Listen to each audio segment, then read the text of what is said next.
அவளுக்கு technical already ரொம்ப interest இருந்தது. பார்த்திபன் சார் கிட்ட போய் வந்து அசிஸ்டண்ட்டாகவும் ஒர்க் பண்ணாங்க. ஸோ நான் என்ன சொன்னேன்னா, சரி என்ன பண்ணலாம் அப்படின்னா, ஏதாவது ஃபர்ஸ்ட் ஆஃப் ஆல் ஏதாவது இன்வெஸ்ட்மெண்ட் பண்ணலாமா, ஏதாவது டிஃப்ரெண்ட்டாக பண்ணலாமான்னு. அப்போ வந்து அவள் சொன்னா, இல்லைம்மா why not we take a film. ஏன்னா எப்போவுமே வந்து நான் ஏதாவது ஒரு கதை சொல்லுவேன், ஒரு கான்செப்ட் சொல்லுவேன், அது ரொம்ப வருஷமாகவே என் மைண்டில் ஏதாவது ஒன்று இருக்கும். ஸோ ஒரு படம் எடுக்கலாமே நம்ம அப்படின்னும் போது எனக்கு அது வந்து எனக்கு ரொம்ப பாசிட்டிவாக தோணுச்சு. பிகாஸ் இண்டஸ்ட்ரியில் இருந்து நம்ம சர்வைவ் ஆகணுங்கிறது வந்து தாண்டி இண்டஸ்ட்ரியில் வந்து நம்ம இன்வெஸ்ட் பண்ணணும் அப்படின்னு நினைக்கிற போது அது ஒரு பெரிய விஷயம். அது வந்து எல்லாராலையும் பண்ண முடியாது. எல்லாரும் அந்த முடிவு எடுக்க மாட்டாங்க, ரிஸ்க் எடுக்க மாட்டாங்க. பட் அந்த வயசில் அவங்க அவ்வளோ தைரியமாக அந்த விஷயம் சொல்லும் போது I want to encourage her. அவங்க அதில் நிறைய கற்றுப்பாங்கன்றது எனக்கு கண்டிப்பாக தெரியும். ஸோ அந்த ஜேர்னி வந்து அவளுக்கு ஹெல்ப்ஃபுல்லாக இருக்கும் ஃப்யூச்சருக்கு.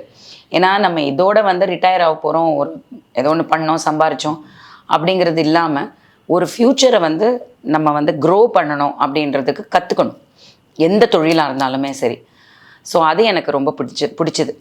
So I wanted to do something with her. அது ஒரு ஃபன்னாக மாறிச்சு. அந்த விளையாட்டாக பேசி ஒரு விஷயம் பேசி அது பேசி இது பேசி அது அப்படி அப்படியே ஃபெல் இன் பிளேஸ். அது நிஜமாக டேக் ஆஃப் ஆகி போய் ஒரு ஷூட்டுன்னு போயிட்டு அது ஒரு படமாக மாறி அது ஒரு இன்னைக்கு ரிலீஸ்க்கு வந்து ப்ரொமோஷன்ஸ்க்கு நிற்கும் போது இட்ஸ் வெரி ஆச்சரியமாகவும் இருக்குது, பெருமையாகவும் இருக்குது. ஸோ அவங்க கூட ஒர்க் பண்ணதில் ரொம்ப ரொம்ப ஐ எம் ஹாப்பி.